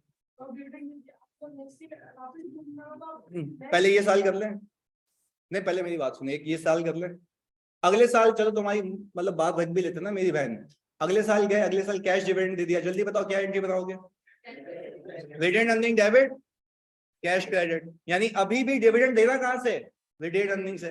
भाई खुद बताओ उनके पैसे कहां जमा हुए हैं। अब इस रिटेन अर्निंग को यूज करो, चाहे कैश डिविडेंड देने में या शेयर्स देने में। भाई अदरवाइज अगर चलो मैं रिटेन अर्निंग को यूज नहीं करूँ ना, तो फिर कंपनी बोलेगी लाओ पैसे, क्योंकि कैश डेबिट नहीं हुआ। तो मैं कंपनी को बोलता हूँ भाई कैश इसलिए डेबिट नहीं हुआ क्योंकि मेरी ही कमाई है ना, मैं अपनी कमाई में से शेयर्स निकालूं, तुम्हें क्या मसला है। बात क्लियर है? यानी सर इस केस के अंदर खुद सोचो, अगर कंपनी शेयर इशू करे तो बताओ मुझे, कंपनी अगर शेयर इशू करती है तो उसके बाद यूजुअली क्या आता है, कैश। क्या कंपनी शेयर होल्डर से कैश मांग सकती है?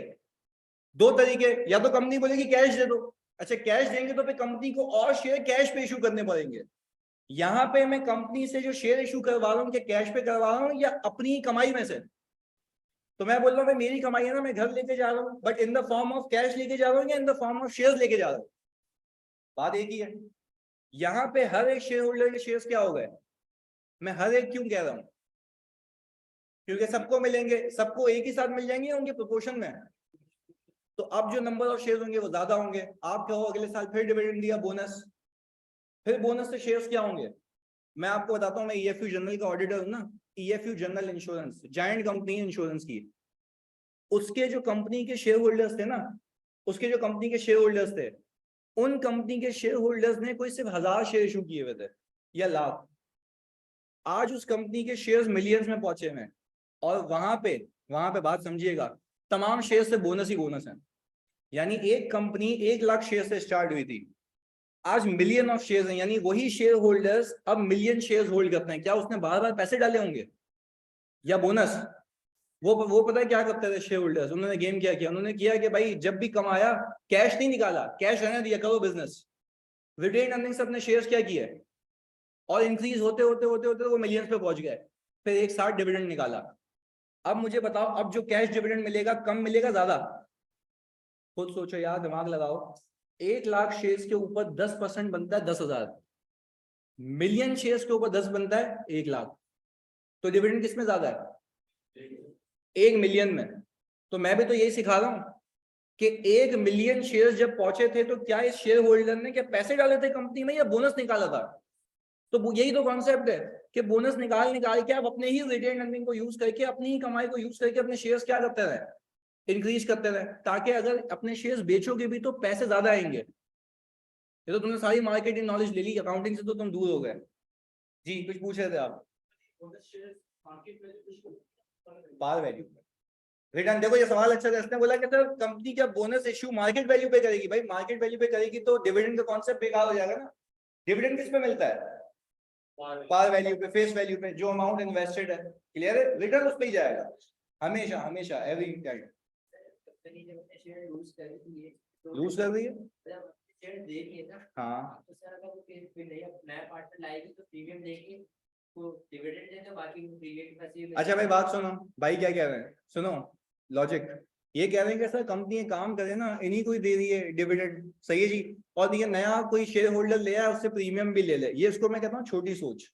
बात समझो इधर, मसला क्या है, ये जो 4 शेयर होल्डर अभी बैठे हुए ना मेरी जान, ये कभी नहीं चाहेंगे कि हम इनकी ओनरशिप डाइल्यूट हो, ये कभी नहीं चाहेंगे कि इनकी ओनरशिप।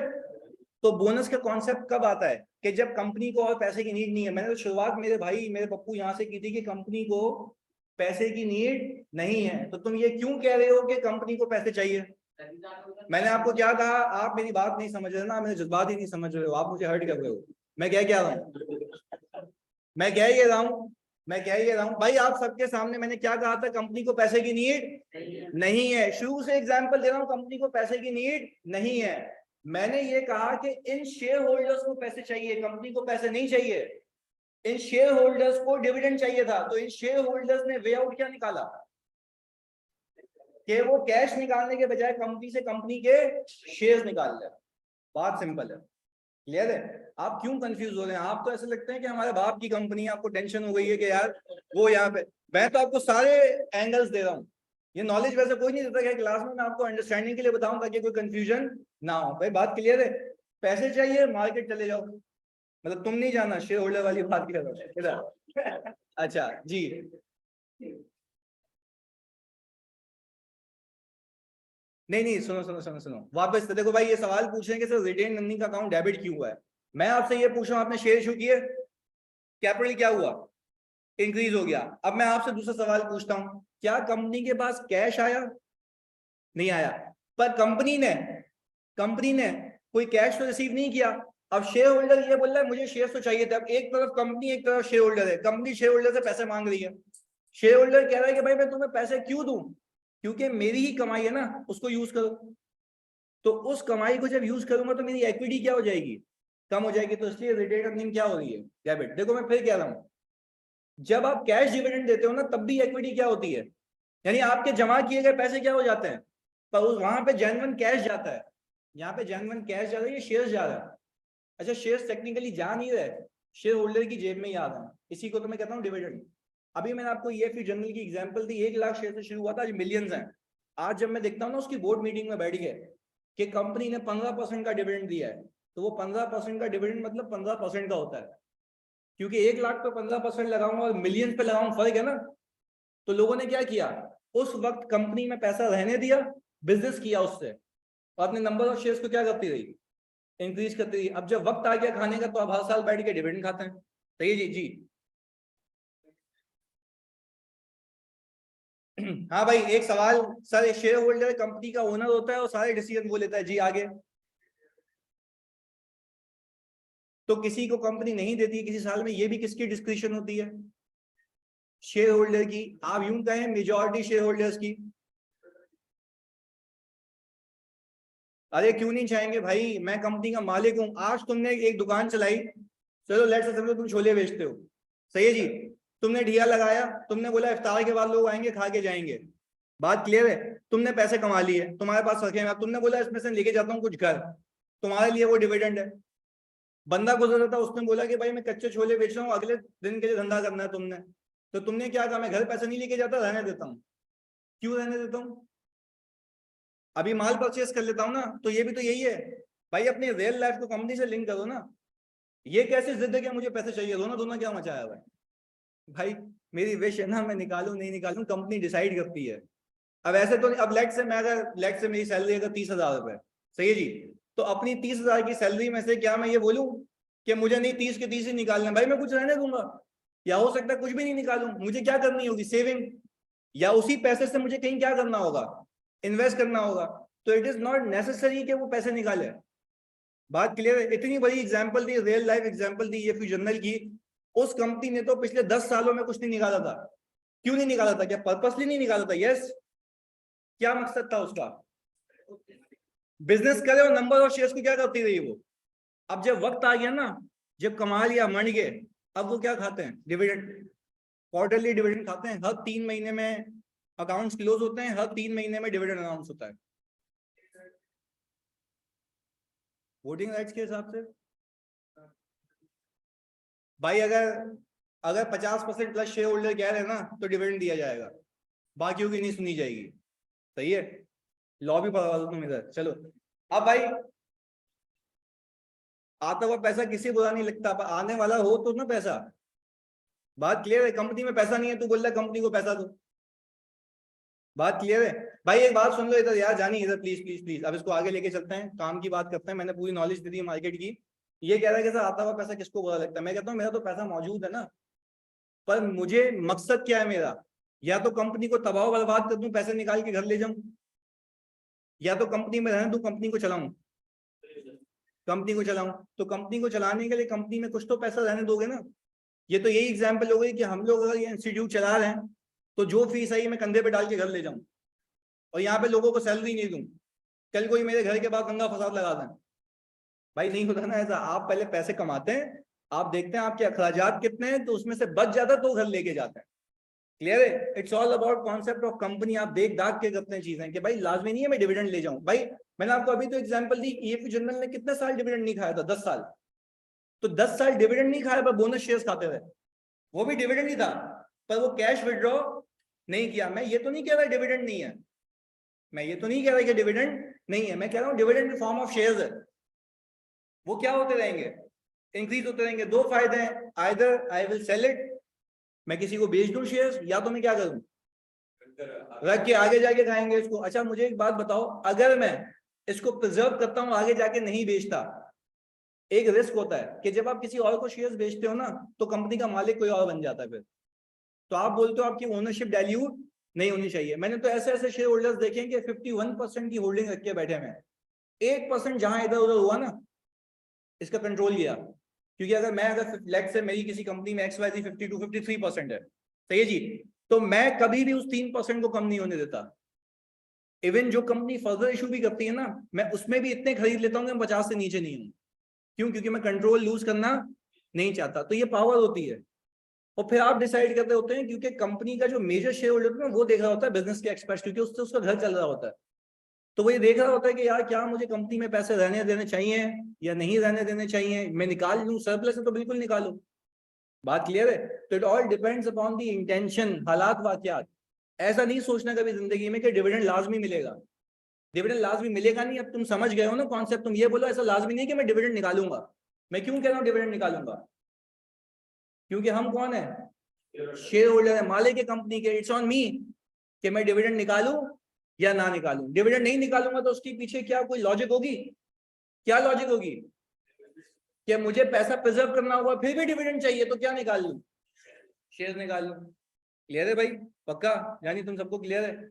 ऑनलाइन वालों प्लीज कंफर्म करो, तो पूरी तुमने कहानी सुन ली जल्दी से। हाँ भाई ऑनलाइन वालों जल्दी से भाई प्लीज जल्दी से कंफर्म करो यार। आप सबको क्लियर है भाई concept of bonus shares? Clear है? पक्का? देख लो कोई कंफ्यूजन नहीं होनी चाहिए, क्योंकि हर एक सवाल में बोनस है। मैंने इसलिए पूरी कहानी। खैर back to the point. Sir जैसे राइट इशू बोल, बेटा राइट इशू नहीं है ना, ये बोनस है। राइट इशू के अंदर आपने पैसे लेने होते हैं, वो मैंने सिखाया नहीं है अभी। मैं वापस से बता देता हूँ भाई, इधर सुनिएगा प्लीज फोकस के साथ। भाई ये वापस से पूछ रहे हैं कि रिटेन अर्निंग का अकाउंट क्यों डेबिट हुआ। मैंने कहा आप सब रहने दें, आप सिर्फ ये बोलेंगे कोई बोनस शेयर है ही नहीं, कॉन्सेप्ट ही नहीं है ना। आप सिर्फ ये बोलें कि अगर मुझे 15% का रिटर्न देना तो मैं किस पे दूंगा? शेयर कैपिटल पे। मैंने शेयर कैपिटल लगा दिया, कितना रिटर्न आया? 292। आप ये तो मानते हो ना कि ये डिविडेंड कंपनी की जेब से जाना है। किसकी जेब में जाना है? शेयर होल्डर की। वापस से रिपीट कर रहा हूं, इतना पैसा कंपनी की जेब से जाना है। किसकी जेब में जाना है? कंपनी के मालिक की। अच्छा आप दूसरा सवाल, जो शेयर होल्डर को जो भी चीज तुम दोगे वो उसकी कमाई में से दोगे। उसकी कमाई कहाँ है? मैं क्या डेबिट किया? ये हो गया डेबिट। कम हो गया? अच्छा भाई फिर से फिर मैंने ये कहा कि कंपनी ने कैश दिया या कंपनी ने शेयर्स दिए, तो मैं क्रेडिट क्या करूं, मेरे शेयर बढ़ गए। इसको मैंने दूसरे तरीके से भी समझाया। मैंने कहा अगर आप यूजुअली शेयर इशू करते हो तो तब भी शेयर कैपिटल क्रेडिट होता है, डेबिट होता है कैश। पर क्या जब शेयर होल्डर से कंपनी पैसे मांगेगी तो कंपनी को ये कहेगा कि भाई मैं तो ऑलरेडी तुम्हारी कंपनी का मालिक हूं, अगर मैं आपको पैसे नहीं दे रहा तो आप मेरी कमाई यूज करें, और वो कमाई कहां पे है, तो ये दूसरी लॉजिक रिटेन अर्निंग के डेबिट होने की। यानी सिंपल रखो, कंपनी के पैसे में से शेयर होल्डर को जो मैं रिटर्न दूंगा वो रिटेन अर्निंग से दूंगा। अब आया उसको मैं कैश दे दूं या तो उसको शेयर्स दे दूं, इससे उसका फायदा क्या, आखिरी बार बताओ, फायदा क्या उसका शेयर होल्डर का, या तो फ्यूचर में डिविडेंड ज्यादा मिलेगा, या तो इसको बेच के वो गेन कमा ले, जो कि वो बेवकूफी नहीं करेगा। हाँ, अगर एक अनलेस के बहुत पैसे की नीड हुई तो वो बेच देगा। अब जैसे आपकी बात थी ना, मेरे को एक बात याद आई, जैसे इन्होंने कहा ना कि सर पैसे आते हुए किसको बुरे लगते हैं, देखो पैसे आते हुए तब बुरे नहीं लगेंगे जब नीड हो। अब जैसे शेयर होल्डर को नीड है ना, तो लाजमी थोड़ी ना ये कंपनी के सामने जाके हाथ फैलाए, यानी अपने बाकी शेयर होल्डर्स को कन्विंस करे। सिंपल एक ये काम करेगा, अपने शेयर उठा के बेच देगा। जब शेयर उठा के बेचेगा तब भी तो पैसे आ जाएंगे, जब शेयर बेचेगा तो तब भी पैसे आ जाएंगे, तो तब भी कोई टेंशन वाली बात नहीं। यानी देखो इसका पैसा रुक नहीं रहा, इट्स ऑल अबाउट डायनेमिक्स। ऐसा भी हो सकता है कि जब ये बोनस शेयर इशू हो रहे हो तब ये एग्री हो कि हाँ यार सही है शेयर आ रहे हैं, अचानक से कोई इमरजेंसी आ जाए तो शेयर होल्डर को पैसे की नीड हो, तो अब थोड़ी ना वापस से शेयर होल्डर को बुला के डिविडेंड दिया जाएगा। अब ये क्या करेगा, सिंपल शेयर्स बेच देगा, कैश रियलाइज हो जाएगा। तो बात क्लियर है। अब आखिरी बात मेरी क्लैरिटी के लिए, ये जब शेयर्स बेचेगा शेयर होल्डर, कंपनी की क्या, कंपनी क्या एंट्री बनाएगी, वेरी गुड, कुछ भी एंट्री, क्योंकि ये ट्रांजैक्शन शेयर होल्डर्स के बीच में होगी, कंपनी का इसमें कोई ताल्लुक नहीं है। भाई बात क्लियर है, अल्लाह की कसम क्लियर है, पक्का लॉजिकली कोई रट्टा नहीं है जी जानी। शेयर की प्राइस के ऊपर देखो, ये तो आपने फिर वैसी ही बात की ना कि मजा नहीं आया जिंदगी में मुझे। सुनो यार, एक तो तुम ये लॉजिकली सोचो मेरा बच्चा कि ये फ्री में दिए हैं, इसके 2 रुपए भी मिल जाए तो मेरा तो ये नहीं है ना, तुम बात नहीं समझे। भाई ये शेयर्स तो वैसे ही फ्री में दिए ना मेरी जान, ये मार्केट में बेचूंगा तो 11 रुपए क्यों ना मिले, 10 रुपए क्यों ना मिले, मेरे को क्या मिल रहे हैं पैसे, क्या मैंने इसके पैसे पे किए थे या फ्री में मिले हैं? क्यों इतनी सिंपैथी है शेयर होल्डर से, मैं ये कह रहा हूँ। बात क्लियर है जानी, पक्का। अब तुम कोई और एंगल भी सोचो, मैं उसका भी जवाब देता हूँ, तब भी इसका गेन है। बात सही है, कुछ भी सोच ले, इतना क्यों हमदर्दी है शेयर होल्डर से कि भाई उसको नुकसान नहीं है, फायदा ही है। सही है जी, मेरा दिन भर का काम है खरीदना बिकवाना ट्रांजेक्शन करवाना, तभी मुझे पता है चीजें क्लियर है। तो मैं जो कह रहा हूँ ना, तुम उस पर बस खाली ना लाइन पे चलो उस पर, कि ये ऊपर नीचे पूछना अच्छी बात है, पर तुमने तो आज की क्लास में सिर्फ मुझसे इंडस्ट्री की नॉलेज ली है कि सर उसका इंतकाल हो जाए तो क्या होगा, इसको लॉस हो जाए तो, ऐसा नहीं। सुनो बात क्लियर है, देखो सवाल पूछो, मैं इंकरेज करता हूँ, कोई मसले वाली बात नहीं है, but targeted to your course. सही है जी, सिर्फ समझाने के लिए मैंने आज कहानी बताई है ताकि कंफ्यूजन क्रिएट ना हो। पर अब मैं आखिरी बार पूछ रहा हूँ आगे जाने से पहले, सारी कंफ्यूजन क्लियर है, बोनस डिविडेंड का सब क्लियर है पक्का? यानी सर एक एंट्री समझाने के लिए आपने मुझसे कोई 1 घंटा लगवाया है इधर। चलो जी, अब यहां पे इसको पार्क कर लेते हैं। मेरे ख्याल से यहां पे मैं लिखूंगा शेयर कैपिटल कितने का, 292 500, और यहां पे मैं लिखूंगा रिटेन अर्निंग 292 500। मुझे एक बात बताओ, मैंने पता है हम तो क्या सीख रहे हैं, कैश फ्लो सीख रहे हैं ना।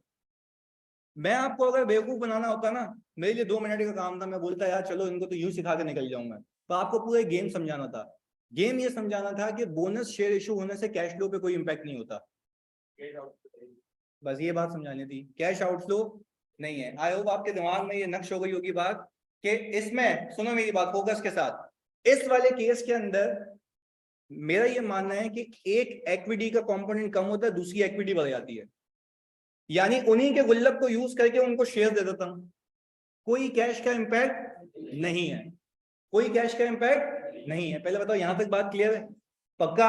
अच्छा, अब लिखे बगैर एक चीज तो देखो, यानी सर हम यहां पे खाली साइड में लिखते हैं कि नो कैश इंपैक्ट, पक्की बात है, यानी इतनी मेहनत के बाद अगर तुम कहते ना अभी ये समझ नहीं आया तो मैं धज्जियां उड़ा देता। अब क्लियर है ना भाई कि नो कैश इम्पैक्ट। इधर चलो, अब इधर प्लीज फोकस के साथ, मेरे को तुम्हें एक चीज सिखानी है। मेरी आपसे रिक्वेस्ट ये है कि 790 प्लस 9 लाख माइनस 292500 करो, कितना आता है जल्दी से? 1397,500। अब जरा गेम समझे, इधर देखें प्लीज, फोकस कीजिएगा यहाँ पे। मैंने ये कहा कि लेट से क्लोजिंग आ रहा है 1.2 मिलियन, क्लोजिंग आ रहा है 1.2 मिलियन। अच्छा, ओपनिंग में प्रॉफिट को ऐड करता हूं, ये वाला डिविडेंड माइनस करता हूं, ये भी डिविडेंड है ना। कौन सा डिविडेंड है? शेयर डिविडेंड, बोनस डिविडेंड, क्या बोलोगे उसको? इसका कैश पे इंपैक्ट है, क्यों? इसका कोई कैश इनफ्लो नहीं है, ये इससे शेयर्स बढ़ रहे हैं, दैट्स इट। अब तुम मुझे बताओ, ये डिविडेंड देने से कैश तो नहीं जा रहा ना, शेयर्स जा रहे थे, और शेयर्स के केस में कैश भी नहीं आता तो कोई कैश इंपैक्ट नहीं है। पर यार फिर भी ये क्लोजिंग कम है, कौन सा डिविडेंड दिया होगा भाई? ये इतनी मेहनत इसलिए की थी ताकि ये बता पाऊं कि किसी सवाल में अगर बोनस डिविडेंड हो तो पहले बोनस डिविडेंड को यहाँ पर पार करना, और फिर भी अगर क्लोजिंग कम है तो फिर वो कौन सा डिविडेंड होगा? Cash dividend. अब मुझे एक बात बताओ, यहां पे कैश डिविडेंड मैंने कौन सी फिगर निकाल ली? 197। अच्छा, क्या आप मुझे बात समझा पाते हैं कि 197,500 का कैश फ्लो पे इंपैक्ट है? कैसे? कैश आउटफ्लो है जिसका पीएनएल पे इंपैक्ट, क्योंकि ये कोई एक्सपेंस, ये है एप्रोप्रिएशन ऑफ प्रॉफिट। यानी सर आपको ये बात समझ आ गई? पिछली क्लास से कनेक्ट करते हैं ताकि मैच हो जाए। पिछली क्लास में क्या ये बोनस था? तो जो भी ओपनिंग प्लस प्रॉफिट और क्लोजिंग का डिफरेंस था वो सब डिविडेंड क्या था? कैश। आप एग्जाम में पता है गलती क्या करेंगे प्रैक्टिकल लाइफ में? अगर आपने बोनस डिविडेंड को पार्क अलग से नहीं किया ना तो ऐसा लगेगा सारा कैश डिविडेंड है। नहीं आ रही ये बात समझ? अगर मैं इसको अलग से पार्क ना करूं तो क्या आप ये बात मानते हैं कि सारा कैश डिविडेंड लगेगा, जबकि इसमें कुछ बोनस है और कुछ बात क्लियर है? पक्की बात है, ये याद रहेगी बात। इधर अब सवाल नहीं किया अभी हमने, खैर आगे।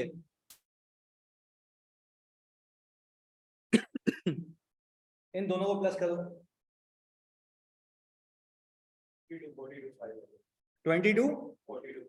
42,500 ऐसा ही है। मैंने कहा क्लोजिंग कितना आ रहा है? 3 मिलियन। क्लोजिंग कितना आ रहा है? यार ओपनिंग में बोनस शेयर ऐड कर रहा हूं फिर भी ज्यादा आ रहा है, तो ये क्या इशू किया था? अब बात समझें, ये दिया था एग्जिस्टिंग शेयर होल्डर्स को, ये दिया था जिसके पैसे रिटेन अर्निंग यूज करके दिया था। अब इसके अलावा भी अगर शेयर्स इंक्रीज हैं तो मतलब आप अब कोई नए शेयर होल्डर लेके आए जो कि बोनस इशू होने के बाद है। वो कितने आ रहे हैं? 757,500। क्या ये कह सकते हैं ये किस पे आए शेयर्स? ये भाई पक्की बात है? अच्छा भाई, मैंने कहा कि ये क्लोजिंग हो गया 5 लाख, 2 लाख का प्रीमियम। अच्छा 2 लाख का प्रीमियम नहीं छोड़ूंगी पे? पक्का? इस पे तो हो ही नहीं सकता। तो ये भी कैश आया है, कितने का? 2 लाख रुपए का। तो सर क्या मैं कह सकता हूँ मेरा proceeds from issuance of shares हो जाएगा 957,500। देखो यार अब लॉजिक क्या है, मैं बता रहा हूँ ना, मेरे लिए बड़ा आसान था, मतलब डी अकाउंट में पार्क करो आंसर आ जाएगा।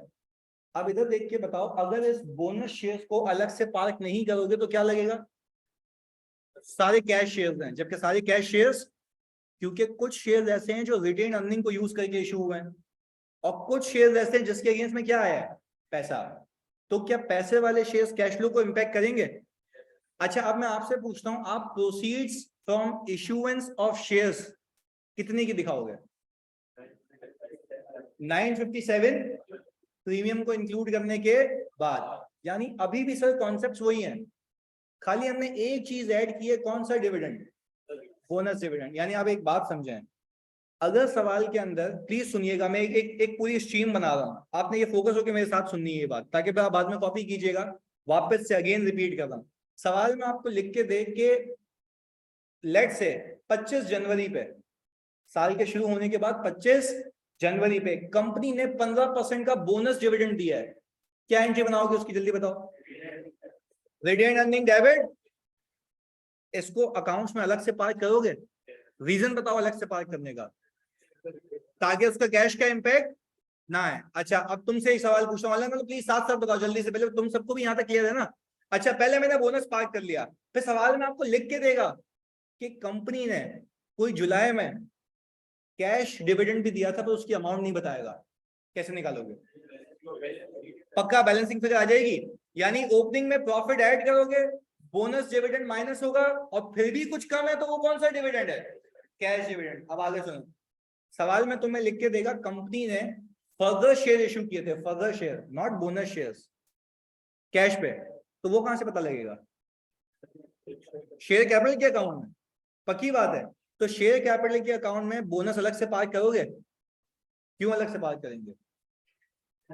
क्योंकि वो कैश से लिंक नहीं है। तो आपको अगर बैलेंसिंग फिगर देखनी है तो आप पहले बोनस वाले शेयर्स पार्क करेंगे और फिर आपको कैश वाले शेयर्स मिलेंगे। तो जो कैश वाले शेयर्स मिलेंगे देखोगे उसके अगेंस्ट में कोई प्रीमियम है या नहीं है, अगर है तो दोनों को मिला के कहां ले जाओगे? Proceeds from issuance of shares में। पहले बताओ ये पूरा कैपिटल स्ट्रक्चर समझ आया कि हाउ डू वी फाइनेंस, पैसा आता कैसे है, डिविडेंड कैसे दिया जाता है, सारी चीजें क्लियर है।